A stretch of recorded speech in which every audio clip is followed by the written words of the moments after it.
رب اشرح لي صدري ويسر لي أمري واحلل عقدة من لساني يفقه قولي رب زدني علما سبحانك لا علم لنا إلا ما علمتنا إنك أنت العليم الحكيم إن أحسن الكلام كلام الله وأحسن الهدي هدي محمد صلى الله عليه وسلم وشر الأمور محدثاتها وكل محدثة بدعة وكل بدعة ضلالة الضلالة في النار أعوذ بالله السميع العليم من الشيطان الرجيم بسم الله الرحمن الرحيم من عمل صالحا من ذكر أو أنثى وهو مؤمن فلنحيينه حياة طيبة صدق الله العظيم. حمد و ثنا، تعریف و تمہید، کبریائی بڑائی اللہ احکم الحاکمین کے لیے جل وجدہ الکریم کے لیے ہے۔ درود و سلام آقائے دو جہاں، سرور کون و مقام، شفیع المظلمین رحمت للعالمین جناب محمد الرسول اللہ صلی اللہ علیہ وآلہ وسلم کی ذات اقدس پر حضرات محترم، وطن عزیز میں بلکہ پورے عالم میں اس وقت انسانوں کو جس طرح کی کیفیت کا سامنا ہے کہ ہر انسان، ہر شخص اپنے دوسرے بھائی سے، دوسری بہن سے، اپنے عزیز سے، اپنے رشتہ دار سے، عزیز و اقارب سے، اہل علاقہ، اہل محلہ اور دیگر افراد سے اس کی صحت اور عافیت کے حوالے سے اس کی خواہش اور کوشش ہوتی ہے کہ میں اس کو جانوں۔ سبب یہ ہے کہ بیماری اور آزمائش کی اس کیفیت میں جس میں ہم سب گر چکے ہیں، یہ اللہ رب العالمین کی طرف سے ایک بہت بڑی آزمائش ہے، اور اس میں غیر سنجیدگی کا عالم اس وقت سامنے آیا ہے جب ہمارے ہی لوگوں نے، ہمارے ہی دوستوں نے، ہمارے ہی سوسائٹی کے لوگوں نے یہ بات کہنا شروع کر دی کہ اس بیماری میں کچھ نہیں ہے اور یہ سازش ہے، یہ ہے، وہ ہے۔ آپ احباب کو یاد ہوگا کہ جب 6 مارچ کو پہلی تھریٹ آئی تھی، میں نے اس وقت بھی خطبہ جمعہ اسی موضوع پہ بیماریوں کے حوالے سے پڑھایا تھا، اور آپ احباب سے گوش گزار کیا تھا کہ یہ کوئی مذاق نہیں ہے، اور وہ شخص جو اس طرح کا پروپیگنڈا کرتا ہے ہمیں اس کے پروپیگنڈے میں نہیں آنا چاہیے، اور گورنمنٹ، سرکاری ادارے اس حوالے سے جو احتیاطی تدابیر بتا رہے ہیں ہمیں اسے اڈاپٹ کرنا چاہیے، کیونکہ یہ کوئی مذاق نہیں تھا۔ اور لوگ تضحیق کرتے ہوئے ایک دوسرے سے پوچھتے تھے۔ آپ تصور کیجئے کہ اب بھی اس کی ریشو کوئی 10-15% لوگوں کی ایسی موجود ہے کہ لوگ ایک دوسرے سے مذاق کرتے ہیں اور پوچھتے ہیں جی آپ کے رشتہ داروں میں کسی کو یہ مسئلہ ہوا ہے؟ نہیں۔ فلاں کے رشتہ داروں میں ہوا ہے؟ نہیں۔ کہتے سارا فراڈ ہے۔ اب میرا خیال ہے کوئی محلہ یا گلی ایسی نہیں ہے جو متاثرہ اشخاص سے نہیں ہے۔ اب ان لوگوں کے اب دماغ کا علاج کرانا چاہیے کہ انہیں اس وقت علماء کی، اہل علم کی باتیں انہوں نے کیوں نہیں مانی،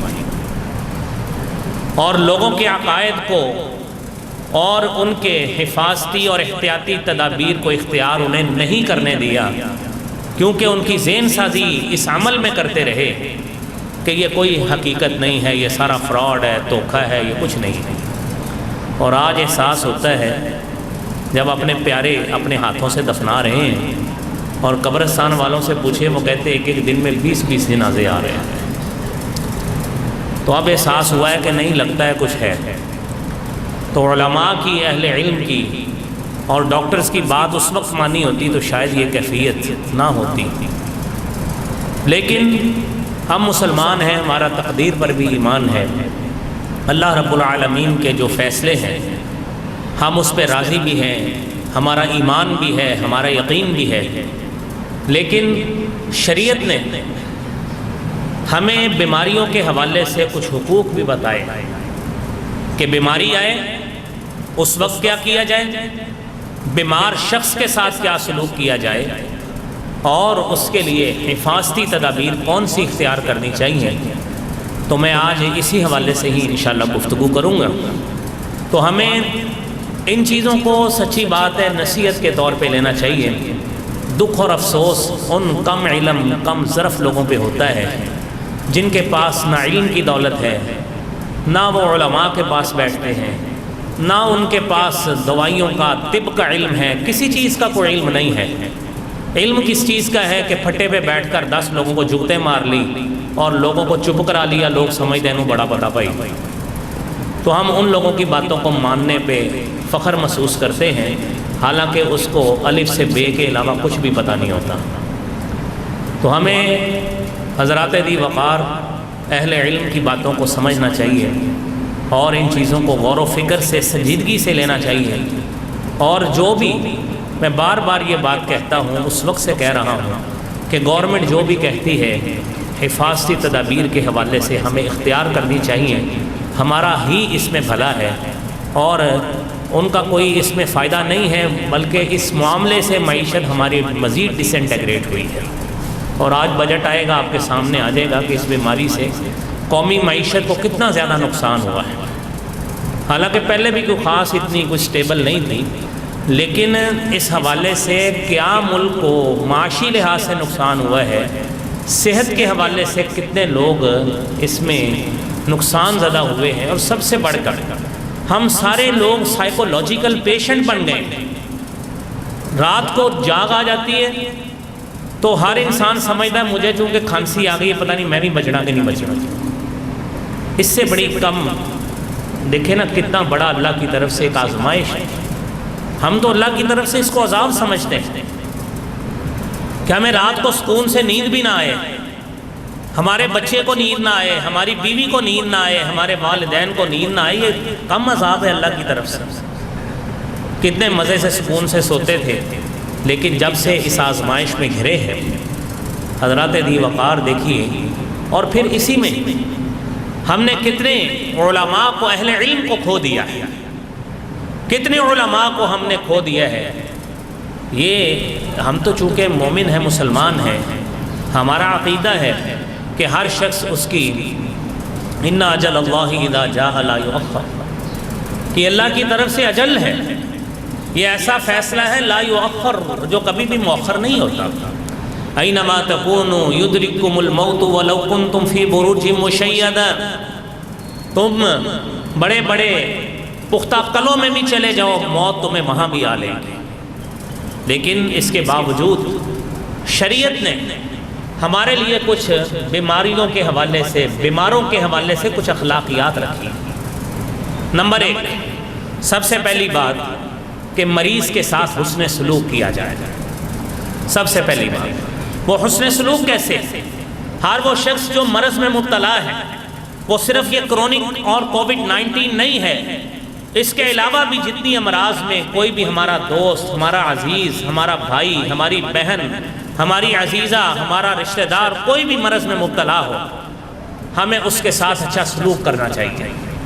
بیماری میں رہ کر آپ دیکھیے، آپ کو 2-4 مرتبہ وومٹنگ ہو جائے، الٹیاں آ جائیں، موشنز آ جائیں، ہمارا جسم نقاہت محسوس کرتا ہے اور اتنی ویکنس محسوس کرتا ہے کہ ہمارے ہاتھ کانپنے لگتے ہیں، ہاتھ کانپنے لگتے ہیں، قریب اونچی آواز بری لگتی ہے، اور نفسیاتی طور پر ہم اتنے کمزور ہو جاتے ہیں، ہمارے سامنے کوئی بولتا ہے ہمیں چڑ ہوتی ہے، چڑچڑا پن آ جاتا ہے۔ یہ بھائیوں وہ معاملات ہیں جو مزاج میں تلخی، طبیعت میں بے چینی، نیند کا کم آنا، یہ سارے وہ معاملات ہیں جو ایسے مریض کے ساتھ ہوتے ہیں۔ ہمیں اس کے ساتھ اچھا سلوک کرنا چاہیے، اس کا چڑچڑا پن دور کرنے کے لیے، اس کے مزاج کی تلخی کو دور کرنے کے لیے ہمیں اس کے پاس بیٹھ کر اسے اچھے نصیحت والے کلمات بولنے چاہیے، خیر والے کلمات بولنے چاہیے، اس کے ساتھ اچھا سلوک کرنا چاہیے، اس کے ساتھ ایسی باتیں کرنی چاہیے جس سے اس کے مزاج سے چڑچڑا پن جو ہے وہ ختم ہو، اس کی طبیعت سے تلخی جو ہے وہ ختم ہو۔ وہ جو اپنے آپ کو تنہا محسوس کر رہا ہے، آپ اس کے ساتھ ایسا اچھا سلوک کریں کہ وہ تنہائی سے اپنے آپ کو الگ محسوس کر کے آپ کو، اپنے آپ کو وہ اپنی پوری فیملی کا فرد سمجھے۔ یہ بھائیوں سب سے پہلی بات ہے۔ اس کے ساتھ مسکرا کر بھی پیش آئیں، ہنس کر پیش آئیں، اچھی بات اس کے ساتھ کریں۔ یہ ہے حسن سلوک کے حصے جو ہمیں اپنے مریضوں کے ساتھ کرنے چاہیے۔ دوسری بات، علاج کروانا چاہیے، علاج کروانا چاہیے۔ نبی کریم صلی اللہ علیہ وآلہ وسلم نے فرمایا، ما انزل اللہ دان الا انزل لہ شفاء۔ اللہ رب العالمین نے کوئی بیماری ایسی نازل نہیں کی جس کی اللہ تعالیٰ نے شفا نازل نہیں کی۔ لہذا ایسی بات کو سوچنا کہ فلاں لا علاج مرض ہے، فلاں کا علاج نہیں کروانا چاہیے، حضرات یہ تو ویسے ہی وائرل ڈیزیز ہے جس کا ایک مریض سے دوسرے مریض میں انتقال ہونا، یہ بہت آسانی کے ساتھ اس کے امکانات اور پاسبلٹیز ہوتی ہیں۔ سیدنا اسامہ رضی اللہ تعالی عنہ بیان کرتے ہیں کہ میں نبی کریم صلی اللہ علیہ وآلہ وسلم کے پاس موجود تھا، ایک اعرابی شخص آیا اور آ کر کہتا ہے، یا رسول اللہ صلی اللہ علیہ وسلم انا تداوی، کیا ہم دوائی لے سکتے ہیں؟ ہمیں بیماری ہوتی ہے، ہمیں مختلف قسم کی طبیعت میں اگر بے چینی، بیزاری یا کوئی بیماری، نقاہت کسی بھی قسم کی محسوس ہو، جو بیماریوں کی مختلف قسمیں ہیں، انا تداوی، کیا ہم دوائی لے سکتے ہیں؟ آپ صلی اللہ علیہ وسلم نے فرمایا، تداووا، تم دوائی لیا کرو، فإن اللہ عز وجل لم يضع داء الا وضع له دواء۔ اللہ رب العالمین نے کوئی بیماری ایسی نہیں بنائی ہے جس کی اللہ تعالیٰ نے دوائی اور علاج نہیں بنایا ہے۔ اور پھر فرمایا، غیر داء واحد الحرم، سوائے ایک بیماری کے، اور وہ ایسی بیماری ہے جس کو بڑھاپے کی بیماری کہتے ہیں۔ وہ بندہ کبھی جوان نہیں ہوتا، جو بوڑھا ہو جاتا ہے اس کی عمر واپس نہیں آتی۔ اگر کوئی آدمی 70 سال کا ہے، وہ سمجھے میں دوائیاں 4 کھا لوں میں 30 سال کا ہو جاؤں، یہ ناممکن بات ہے۔ تو نبی کریم صلی اللہ علیہ وآلہ وسلم نے فرمایا کہ سوائے بڑھاپے کے ہر بیماری کے لیے اللہ رب العالمین نے دوائی نازل کی ہے، بنائی ہے، اور لوگوں کو اللہ تعالیٰ نے آپ کے اندر، آپ کے معاشرہ میں ایسے طبیب، ایسے ڈاکٹرز، ایسے فارماسسٹ، ایسے لوگ پیدا کیے ہیں، میڈیسن کے ڈاکٹر پیدا کیے ہیں جو ایسے فارمولائے ترتیب دیتے ہیں کہ جس سے وہ پھر آگے دوائی بناتے ہیں، ہربز بناتے ہیں، مختلف قسم کے نسخے بناتے ہیں، اور وہ دوائی جو مختلف بیماریوں کے لیے پھر ہم استعمال کرتے ہیں، یہ جناب محمد الرسول اللہ صلی اللہ علیہ وسلم نے فرمایا ہے، اس کی عملی تعبیر ہمارے سامنے ہے۔ میرے محترم بھائیوں، نبی کریم صلی اللہ علیہ وآلہ وسلم نے تیسری بات بیان کی، فرمایا کوئی بیماری جو بھی انسان کے جسم میں لاحق ہوتی ہے، اس میں کوئی شک نہیں ہے، جس طرح آپ نے ابھی حدیث طیبہ سن لی کہ نبی کریم صلی اللہ علیہ وسلم نے فرمایا کہ اللہ رب العالمین نے اس کے لیے دوائی نازل کی۔ اب اگلی بات یہ ہے کہ دعا اور دم، یہ دونوں چیزیں ایسی ہیں جو اللہ رب العالمین نے ہر بیماری سے، ان میں بھی اللہ تعالیٰ نے شفا رکھی ہے۔ وہ کیسے؟ رسالت مآب صلی اللہ علیہ وآلہ وسلم نے اپنے صحابہ کرام کو کچھ دعائیں سکھائیں۔ کسی مریض کی تیمارداری کرتے، کسی مریض کے پاس جاتے تو آپ نے تعلیم دی، کہا کرو لا بأس طہور انشاء اللہ، کوئی حرج نہیں ہے، طہور انشاءاللہ، یہ بیماری طہور توئیں کے اوپر زبر ہے، طہور انشاءاللہ، یہ بیماری گناہوں سے پاک کرنے والی ہے۔ مطلب مومن پہ جب بیماری آتی ہے، مومن کسی مرض میں مبتلا ہوتا ہے، تو وہ یہ مت سمجھے میں کسی مصیبت میں عالم میں پھنس گیا ہوں۔ یہ رب العالمین کی طرف سے ایک رحمت کا موقع بھی ہوتا ہے کہ اللہ تعالیٰ اس کے گناہوں کو جھاڑنا چاہتے ہیں، بیماری اس کے جسم میں داخل کر دیتے ہیں۔ لہذا اس کو اللہ کی رضا سمجھ کر اس کو قبول کیجئے، انکار نہیں کرتے ہوتے کہ اس کی کوئی حقیقت نہیں ہے۔ بیماری کوئی ایسی نہیں ہے جس کی حقیقت نہیں ہوتی۔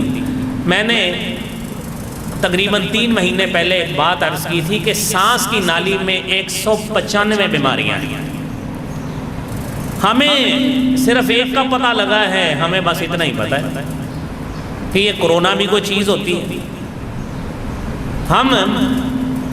آپ دیکھیں استما کی جو بیماری ہوتی ہے وہ بھی سانس کی نالی میں ہوتی ہے، وین کا تنگ ہو جانا وہ بھی سانس کی نالی ہوتی ہے، جو لوگ انہیلر لیتے ہیں ان کو بھی وہی مسئلہ ہوتا ہے۔ تو یہ کئی بیماریاں جو سانس کی نالی کے ذریعے ہی لنگز تک، آپ کے پھیپھڑوں تک جاتی ہیں، اس کا آغاز یہ ناک اور منہ ہے جس کے ذریعے یہ بیماری آپ کے جسم میں سرایت کرتی ہے۔ اور گورنمنٹ نے جو آپ کو کہا ہے نا ماسک چڑھایا کریں، یہ کوئی فضول میں نہیں کہہ دیا، یہ اس کا ہمیں ہی فائدہ ہے۔ میں نے تو ابھی بولنا تھا، جمعہ پڑھانا تھا، میں نے تو اس لیے اتارا ہے۔ میں اپنے ساتھیوں سے عرض کروں گا کہ اس کو پہنا کریں، جو گورنمنٹ کہتی ہے وہ آپ کے فائدے کی باتیں ہیں، اس کو پہنا کریں، اس کو پہنا کریں، اور کوشش کریں جس طرح اچھی سے اچھی چیز ہم کھانے کے لیے، پینے کے لیے، پہننے کے لیے استعمال کرتے ہیں، یہ ماسک بھی اچھا حاصل کریں، یہ 10-20 والی عادت چھوڑ دیں، کیونکہ اس کا وہ فلٹر وہ نہیں ہوتا جو آپ کی آنے والے جراثیم کو حتی الوسع جو ہے نا وہ روک سکے۔ خیر، آپ صلی اللہ علیہ وآلہ وسلم نے فرمایا، ایک دعا آپ نے سن لی، لا باس طہور انشاءاللہ، ایک دعا یہ۔ دوسری دعا جو نبی کریم صلی اللہ علیہ وآلہ وسلم نے فرمایا، جو شخص یہ کہتا ہے بیمار کو دیکھ کر، اسأل اللہ العظیم رب العرش العظیم ان یشفیک، آپ کسی بیمار کے پاس جاتے ہیں، آپ کا کوئی عزیز، کوئی دوست، کوئی رشتہ دار، کوئی اہل علاقہ شخص بیمار ہے، آپ اس کے پاس جائیں، جا کر یہ 7 مرتبہ اس کو یہ دعا دیں، اسأل اللہ العظیم رب العرش العظیم ان یشفیک، میں اللہ سے سوال کرتا ہوں، اس اللہ سے جو عظیم ذات ہے، رب العرش العظیم، جو عرش عظیم کا رب ہے، ان یشفیک، وہ اللہ رب العالمین آپ کو شفا عطا فرمائے۔ نبی کریم صلی اللہ علیہ وآلہ وسلم نے فرمایا، ہر وہ شخص جس کے پاس یہ دعا پڑھی جاتی ہے، لم يحضر اجلہ الا عافاہ اللہ من ذلک المرض، اس کی موت نہ لکھی ہو ورنہ اللہ تعالیٰ اس کو اس مرض سے شفا عطا فرما دیتے ہیں۔ اسأل اللہ العظیم رب العرش العظیم ان یشفیک، ایک دعا یہ، دوسری دعا لا بأس طہور انشاءاللہ، اور تیسری دعا سیدہ عائشہ صدیقہ رضی اللہ تعالی عنہا بیان فرماتی ہیں، رسالت امام صلی اللہ علیہ وآلہ وسلم جب کسی مریض کے پاس جاتے تھے، آپ علیہ السلام دعا فرماتے تھے، یا مریض کو آپ کے پاس لایا جاتا، آپ یہ دعا پڑھتے، اذہب البأس رب الناس واشفی انت الشافی لا شفاء الا شفاؤک شفاء لا یغادر سقما، اذہب البأس رب الناس، بیماری کو لے جا اے لوگوں کے رب، واشفی، شفا دے، انت الشافی، تو شفا دینے والا ہے، لا شفاء، کوئی شفا نہیں ہے، الا شفاؤک، مگر وہی شفا جو تو شفا دیتا ہے، شفاء، ایسی شفا، لا یغادر سقما، جس کے بعد کوئی بیماری باقی نہ رہے، ایسی شفا عطا فرما۔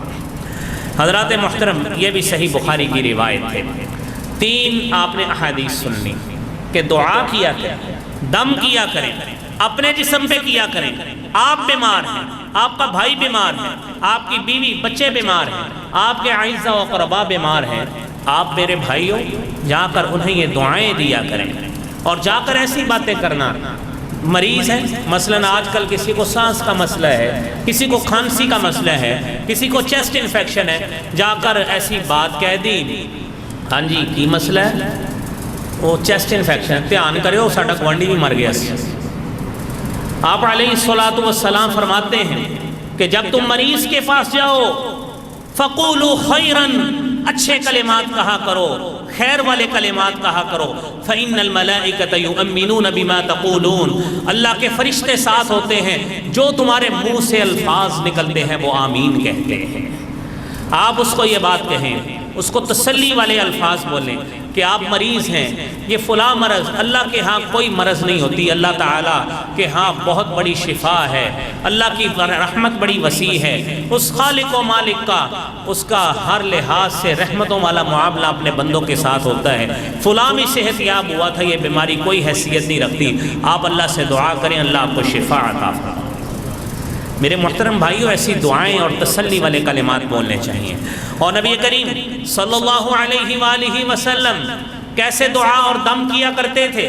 سیدنا ابو سعید خدری رضی اللہ تعالی عنہ روایت کرتے ہیں، صحیح مسلم کی 2186 نمبر حدیث ہے، آپ علیہ الصلوۃ والسلام جب نبی کریم صلی اللہ علیہ وآلہ وسلم بیمار تھے، سیدنا ابو سعید خدری فرماتے ہیں حضرت جبرائیل علیہ الصلوۃ والسلام، حضرت جبرائیل آپ صلی اللہ علیہ وسلم کے پاس آئے، صحیح مسلم کی حدیث، آ کے کہتے ہیں اشتکیت یا رسول اللہ، کہ آپ کو درد کی شکایت ہے، الم کی شکایت ہے، کوئی مسئلہ ہے جسم میں؟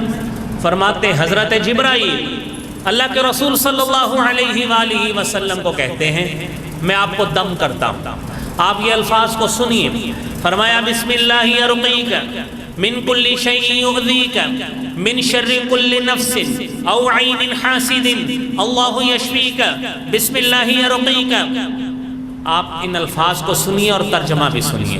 بسم اللہ ارقیک، اللہ کے نام کے ساتھ میں آپ کو دم کرتا ہوں، من کل شیء یؤذیک، ہر اس چیز سے جو آپ کو اذیت اور تکلیف دیتی ہے، من شر کل نفس، ہر نفس کے شر سے، او عین حاسد، یا حسد کرنے والے کی آنکھ کے شر سے، اللہ یشفیک، اللہ آپ کو شفا عطا فرمائے، بسم اللہ ارقیک، میں اللہ کے نام کے ساتھ آپ کو دم کرتا ہوں۔ دم کرنے والا کون ہے؟ حضرت جبرائیل علیہ الصلوۃ والسلام۔ دم کروانے والا کون ہے؟ جناب محمد الرسول اللہ صلی اللہ علیہ وآلہ وسلم۔ میرے محترم بھائیوں، جب نبی کریم صلی اللہ علیہ وآلہ وسلم نے ہمارے لیے ایک پریسیڈنٹ سیٹ کر دیا ہے کہ ان الفاظ کے ساتھ حضرت جبرائیل نے مجھے دم کیا ہے، میرے بھائیوں ہم کیا حیثیت رکھتے ہیں؟ ہماری ان کے آگے کیا حیثیت ہے؟ ہم تو آپ کے امتی ہیں، ہم تو اس ہر قول کے پابند ہیں، ہر عمل کے پابند ہیں جو جناب محمد الرسول اللہ صلی اللہ علیہ وآلہ وسلم نے اپنی ذات سے، اپنی زبان سے کیا ہے، یا ذاتی طور پر عمل کر کے دکھا دیا ہے، ہم اس کو سینے سے لگائیں گے۔ میرے محترم بھائیوں، یہ 4 دعائیں آپ نے سنی ہیں، اور کوشش کریں آپ کے گھر میں، آپ کے اعزاء و اقرباء میں کوئی مریض ہے، آپ میرے بھائیوں ان الفاظ کے ساتھ آپ اس کو دم کریں۔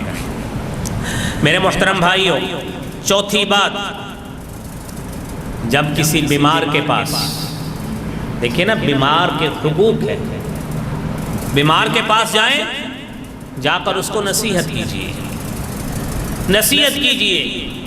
میرے بھائی، آپ اس سے قبل نماز نہیں پڑھتے تھے، اب دیکھیں اللہ رب العالمین کی طرف سے بیماری آئی، آپ کو پہلے اللہ کی قدرت کا شاید یقین کم تھا، یا اس کا مقام و مرتبہ اور منصب کا احساس میرے بھائی آپ کے دل میں نہیں تھا۔ اب نماز پڑھا کرو، اللہ سے وعدہ کرو، آپ بستر علالت پر ہیں، آپ اللہ سے وعدہ کریں کہ آپ صحت یاب ہوں گے، آپ انشاءاللہ نماز باقاعدگی سے قائم فرمائیں گے۔ بلکہ مریض کی تو نماز بستر پہ ہی ہوگی، آپ اس کو کہیں ابھی تحیہ کرو، وضو کرو، وضو نہیں ہے تیمم کر کے ابھی نماز پڑھنا شروع کرو۔ ایک شخص سے تلاوت قرآن نہیں کرتا ہے، اس کو عادت نہیں ہے، آپ اس کو بھی تلقین کریں۔ ایک شخص سے اس ذکر و اذکار کا پابند نہیں ہے، آپ اس کو ذکر و اذکار کا، صبح و شام کے اذکار کا پابند بنائیں۔ میرے بھائیوں، اچھی نصیحت کریں۔ رسالت مآب صلی اللہ علیہ وآلہ وسلم مریضوں کو کس طرح کی نصیحت کیا کرتے تھے؟ سیدنا انس رضی اللہ تعالی عنہ بیان کرتے ہیں، ان غلاما یہودیا یخدم النبی صلی اللہ علیہ وسلم، یہودیوں کا ایک بچہ تھا، مدینہ منورہ میں یہودیوں کا ایک بچہ تھا، ایک بچہ چھوٹی عمر کا تھا، یخدم النبی صلی اللہ علیہ وسلم، اللہ کے رسول صلی اللہ علیہ وسلم کی خدمت کیا کرتا تھا۔ آپ دیکھتے ہیں بچے چھوٹے، آپ ان کو گھر میں بٹھاتے بھی ہیں پھر باہر نکل جاتے ہیں۔ اب یہودی اللہ کے رسول صلی اللہ علیہ وسلم کے کتنے دوست تھے، آپ کو اس کا احساس ہوگا کہ وہ تو بدترین دشمن تھے آپ صلی اللہ علیہ وسلم کے، لیکن بچہ نکل کے اللہ کے رسول صلی اللہ علیہ وسلم کی مجلس میں چلا جاتا تھا، آپ کی خدمت وغیرہ کرتا۔ فمرض، بیمار پڑ گیا، آپ نے اپنے رفقا سے پوچھا وہ بچہ کدھر ہے؟ سیدنا انس بن مالک رضی اللہ تعالی عنہ فرماتے ہیں اللہ کے رسول صلی اللہ علیہ وسلم وہ بیمار ہے۔ صحابہ دوسروں نے بھی کہا، صحیح بخاری کی یہ حدیث ہے۔ آپ نے کہا چلو اس کی عیادت کرتے ہیں۔ فاتاہ النبی صلی اللہ علیہ وسلم یعودہ، نبی کریم صلی اللہ علیہ وسلم آئے، حدیث کہتی ہے فاتاہ النبی، آپ گئے، آپ عیادت کرنے کے لیے گئے اس کے گھر میں، یعودہ، اس کی عیادت کرنے کے لیے، فقعد عند رأسہ، آپ صلی اللہ علیہ وسلم اس کے سر کے پاس بیٹھ گئے، سر والی سائڈ پر، اور اس کو کہتے ہیں بیٹا اسلم، اسلام لے آؤ۔ اس نے، حضرت انس رضی اللہ تعالی عنہ ساتھ تھے، کہتے ہیں اس بچے نے اپنے باپ کی طرف دیکھا، باپ کیا ہے؟ یہودی ہے۔ اس بچے نے اپنے باپ کی طرف دیکھا اور باپ کہتا ہے اطع ابا القاسم، ابو القاسم صلی اللہ علیہ وسلم کی بات مان لو۔ اس نے اسی پر ہی کلمہ پڑھا، مسلمان ہو گیا، اس کے جسم سے روح نکل گئی۔ نبی کریم صلی اللہ علیہ وآلہ وسلم آپ وہاں سے اٹھے اور جا رہے ہیں، فرماتے ہیں الحمدللہ، تمام تعریفیں اس اللہ کے لیے، خالق کائنات کے لیے، الذی انقذہ من النار، جس ذات نے اس بچے کو جہنم کی آگ سے بچا کر جنت کا حقدار بنا دیا۔ اس لیے میرے بھائیوں، مریضوں کے پاس جا کر اس طرح کی فضول باتیں کرنا کہ اس کی جو پہلے تھوڑی بہت اس کے جسم میں ہمت ہے وہ بھی ٹوٹ جائے، نصیحت کرے، خیر خواہی کے کلمات میرے بھائیوں یہ کرنے چاہیے۔ اور پانچویں بات ہے ہی یہی، آپ اس کو شفا کی امید دلائیں، آپ اس کو خوش کرنے کے لیے اجر کی امید دلائیں۔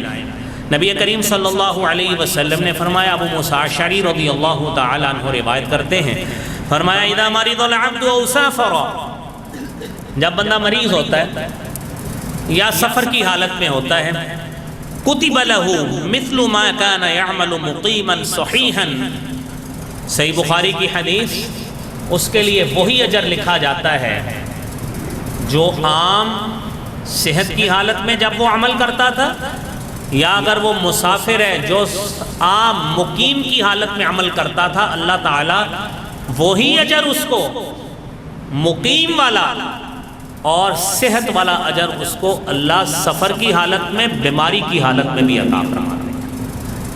میرے بھائیوں دیکھیں، آپ جانتے ہیں کہ انسان بیمار ہوتا ہے، اس سے جسم اگر پانی کو برداشت نہیں کرتا، شریعت نے تیمم کی اجازت دی۔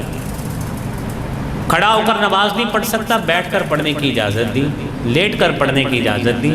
اور پھر اسی طرح ایک شخص ہے سفر پہ چلا گیا، آپ جانتے ہیں سفر پہ روزہ شریعت نے رخصت دی، شریعت نے نماز قصر کا، چھوٹی نماز کا حکم دیا ہے، پوری نماز سفر میں نہیں ہے۔ اب اگر وہ شخص اس سے پہلے بھی روزہ نہیں رکھتا، نہ نماز پڑھتا ہے، اس کو بتائیے بیماری میں کیا اجر اس کو ملے گا؟ اجر تو اس کو ملے گا جو حالت صحت میں اچھے عمل کرتا تھا، نماز پڑھتا تھا، اب وہ بیمار ہو گیا ہے، لاچار ہو گیا ہے، اللہ تعالیٰ وہی اجر اس کو اب بھی عطا فرمائے گا۔ اگر وہ حالت صحت میں، مقیم کی حالت میں، اور جو وہ عمل کرتا تھا بیماری کی حالت میں، سفر کی حالت میں، وہ عمل اس سے نہیں ہو رہے، دل اس کا کرتا ہے کہ اللہ صحت دے میں دوبارہ وہی عمل کروں، نبی کریم صلی اللہ علیہ وسلم فرماتے ہیں اللہ کی رحمت اتنی بڑی ہے، اللہ اس کو بیماری کی کیفیت میں اور پھر سفر کی کیفیت میں بھی اللہ وہی اجر عطا فرماتے ہیں۔ اس کو بھائیوں تلقین کریں، یہ کام کرنا چاہیے، اجر کی امید دلانی چاہیے۔ میرے محترم بھائیوں، نبی کریم صلی اللہ علیہ وآلہ وسلم نے فرمایا یود اہل العافیت یوم القیامہ حین یعطى اہل البلاء الثواب لو ان جلودہم كانت قرضت فی الدنیا بالمقاریس۔ اللہ اکبر، صحیح سنن ترمذی کی روایت ہے۔ رسالت مآب صلی اللہ علیہ وسلم نے فرمایا وہ لوگ جو دنیا میں صحت مند رہے، بیماری ان کو لاحق نہیں ہوئی، مصیبت نہیں آئی، آزمائش نہیں آئی، دنیا سے ایسے چلے گئے، جب وہ دیکھیں گے کہ ان بیمار لوگوں کو، جو دنیا میں کوئی بیمار رہا، کوئی اذیت میں رہا، آزمائش کا شکار رہا، ہم مریض کو بوجھ سمجھتے ہیں نا، کوئی مریض ہمارے گھر میں 15-20 دن باپ ہمارا پڑا رہے، ہم کہتے ہیں بابا ماری جاوے دے جنگا جی، ہم اک جاتے ہیں۔ فرمایا اس کو جب اجر ملے گا تو جو دنیا میں صحت مند رہا ہے وہ چاہے گا کاش میرے جسم کو کینچیوں سے ہی کاٹ دیا جاتا، آج اتنا بڑا اجر مل رہا، کتنا بڑا اجر ملتا ہے، ساس وہاں پہ ہوگا۔ حضرات ذی وقار، دنیا میں بیماری اللہ کی بھلائی ہوا کرتی ہے۔ سیدنا انس بن مالک رضی اللہ تعالی عنہ روایت کرتے ہیں اذا اراد اللہ بعبدہ الخیر عجل له العقوبۃ فی الدنیا، اللہ تعالی جب بندے کے ساتھ بھلائی کا ارادہ کرتے ہیں دنیا میں اس کے لیے حالات پیدا کر دیتے ہیں، جسمانی آزمائش آ گئی، کوئی بیماری آ گئی، عجل له العقوبہ، وہ ظاہری طور پر اپنے لیے سزا تصور کرتا ہے، حقیقت میں وہ اللہ کی طرف سے بھلائی کا ارادہ ہوتا ہے جو اس کے ساتھ کیا جا رہا ہوتا ہے۔ اور اس کے ساتھ ہی فرمایا وَإِذَا أَرَادَ اللَّهُ بِعَبْدِهِ الشَّرَّ، جب اللہ تعالیٰ کسی کے ساتھ اچھا ارادہ یعنی اس کے عمل کی وجہ سے نہیں رکھتے، امسک عنہ بذنبہ حتی یوافی بہ یوم القیامہ، کیا ہوتا ہے تو اس کے گناہوں کی سزا کو اللہ تعالیٰ روک کر رکھتے ہیں حتیٰ کہ یہ ساری سزا جمع ہو کر کل قیامت کے روز اس کو پوری سزا دی جائے گی۔ اللہ کریم ہمیں اس انجام سے محفوظ فرمائے۔ حضرات محترم، اگلی بات، چھٹی بات، مریض کی عیادت کیا کرو، مریضوں کی عیادت کیا کرو۔ کیسے عیادت کرنی ہے؟ نبی کریم صلی اللہ علیہ وسلم نے فرمایا عائد المریض، مریض کی عیادت کرنے والا فی مخرفۃ الجنہ، وہ جنت کے باغات میں چل رہا ہوتا ہے، وہ اپنے آپ کو ہلکا محسوس نہ کرے، حتی یرجع، جب تک وہ لوٹتا نہیں ہے محسوس ایسے ہی کرے اپنے آپ کو جس طرح جنت کے باغات میں چل رہا ہے۔ اور رسالت مآب صلی اللہ علیہ وسلم نے فرمایا، سیدنا علی رضی اللہ تعالیٰ عنہ روایت کرتے ہیں، سنن ترمذی کی حدیث ہے، ما من مسلم یعود مسلما غدوة الا صلی اللہ علیہ 70,000 ملک حتی یمسی، کوئی بھی شخص، کوئی مسلمان بھائی اپنے کسی بھائی بہن کی عیادت کرتا ہے، صبح عیادت کرتا ہے، اللہ کی طرف سے 70,000 فرشتے جو اس کے لیے رحمت کی دعا کرتے رہتے ہیں، شام تک یہی سلسلہ رہتا ہے۔ اور اگر میرے بھائیوں وَإِنْ عَادَتْهُمْ، وَإِنْ عَادَهُ عَشِيَّةً اگر وہ شام کو عیادت کرتا ہے، یہ فرشتے 70,000 فرشتے اللہ تعالیٰ اس کے لیے مقرر کر دیتے ہیں، حَتَّى يُصْبِحَ یہاں تک کہ صبح ہو جاتی ہے، فرشتے اس کے لیے دعائیں کرتے رہتے ہیں۔ وَكَانَ لَهُ خَرِيفٌ فِي الْجَنَّةِ اور جنت میں اس کے لیے ایک باغ بنا دیا جاتا ہے۔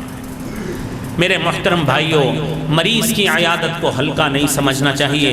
نبی کریم صلی اللہ علیہ وآلہ وسلم نے فرمایا، ابو ہریرہ رضی اللہ تعالی عنہ روایت کرتے ہیں، من عاد مریضا جو شخص مریض کی عیادت کرتا ہے، نادى مناد من السماء آسمان سے منادی ہوتی ہے، طبت وطاب ممشاك وتبوأت من الجنة منزلا تو خوش و خرم رہے، وطاب ممشاك تیرا آنا خوش و خرم ہونے کا باعث بنے، وتبوأت من الجنة منزلا اور تیری اس آمد کی وجہ سے اللہ تعالیٰ تیرے لیے جنت میں گھر بنا دیتے ہیں۔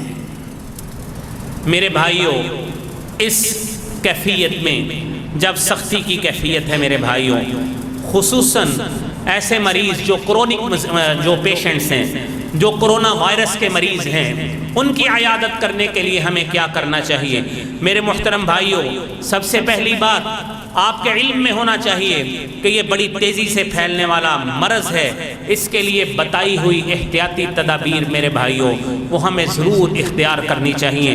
حفاظتی لباس پہننے چاہیے، ماسک کا استعمال کرنا چاہیے، دستانے گلوز پہننے چاہیے۔ یہ سب سے پہلی بات ہے جب آپ کسی مریض کی عیادت کرنے کے لیے جاتے ہیں۔ دوسری بات میرے بھائیوں، حفاظتی تدبیر جب آپ نے اختیار کر لی تو آپ ضروری نہیں ہے آپ اس کے اوپر چڑھ کر بیٹھیں کہ اب تو آپ نے حفاظتی تدبیر اختیار کر لی ہے۔ نہیں میرے بھائیوں، اس کے باوجود جو احتیاط اور فاصلہ اور ڈسٹنس بتایا گیا ہے اس کو اختیار کرنا چاہیے، تو اتنا دور رہ کر اس مریض کی آپ عیادت کریں۔ اور بہتر ہے جس طرح کے آج کل حالات ہیں، آپ زیادہ تر فون پہ ٹچ رہیں، اور آپ جانتے ہیں آپ کو ویڈیو کالز کی ہر طرح کی سہولت فون پر ہی میسر ہے، تو زیادہ اپنا عمل اس پر یقینی بنائیں کہ کم از کم آپ اس سنت سے محروم نہ رہیں جو مریض کی عیادت کرنے کے حوالے سے، تو یہ کام بھی کریں۔ اور تیسری بات میرے بھائیوں، کسی ٹھوس شواہد کے بغیر خام خواہ خوف کو اپنے اوپر طاری رکھنا کہ تھوڑی سی کھانسی آئی سارے گھر والوں کو جگا دیا مجھے کچھ ہو گیا، ایسے کام مت کریں۔ یا آپ کے گھر میں کسی کو کھانسی آئی، کسی کو ویسے گلے کا مرض لاحق ہوا، تو میرے بھائیوں تھرتھلی نہیں مچانی چاہیے، اللہ رب العالمین سے خیر مانگنی چاہیے۔ اور ایسے کام کرنا یہ ویسے ہی بدشگونی کی قسم ہوتی ہے، کیونکہ آپ کو ایک مرتبہ کھانسی یا چھینک آ گئی ہے، اب آپ ضرور مریض بن گئے، ایسے کام نہیں کرنے چاہیے۔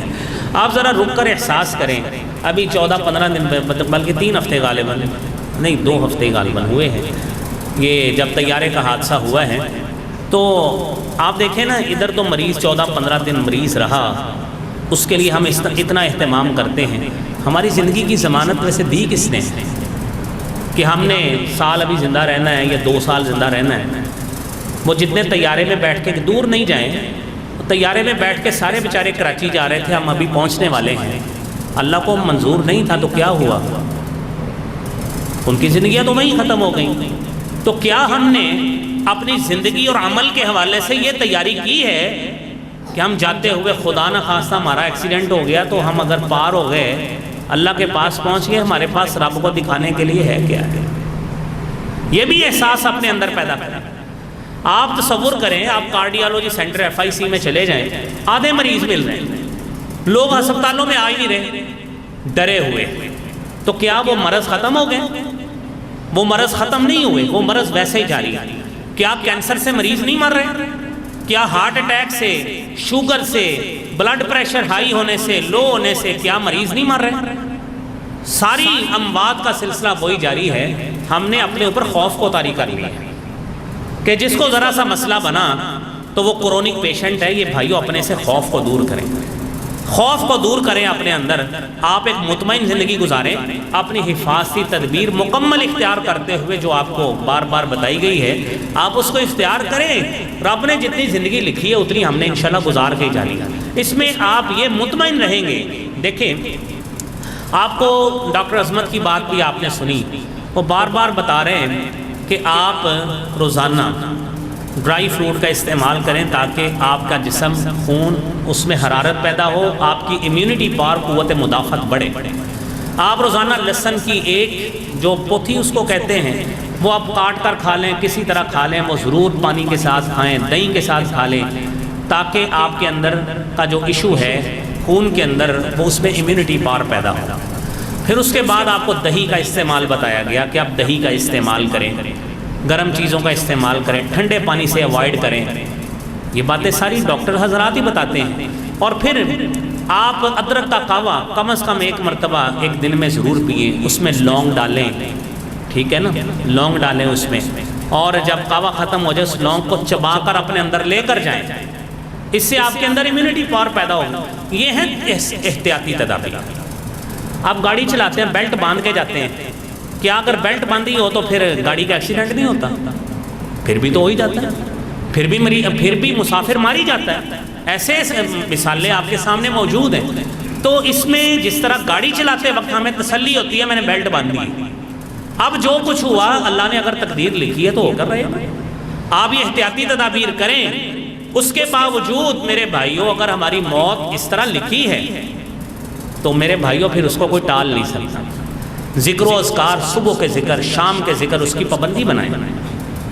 اللہم عافنی فی بدنی، اللہم عافنی فی سمعی، اللہم عافنی فی بصری، لا الہ الا انت، یہ ذکر کریں آپ۔ اللہم انی اعوذ بک من زوال نعمتک وتحول عافیتک وفجاءت نقمتک وجمیع سخطک، یہ ذکر کریں آپ، پابند بنائیں اپنے آپ کو ذکر اذکار کا۔ اور پھر اس کے ساتھ اللہم انی اعوذ بک من البرص والجنون والجذام ومن سیء الاسقام، اے اللہ برس، جزام، بری بیماریوں سے اللہ مجھے محفوظ فرما۔ تو اس میں کون سی بات، یہ مسنون چیزیں، دعا مسنون سمجھ کے کریں، خوراک کا استعمال آپ ڈاکٹر کی نصیحت سمجھ کے کریں۔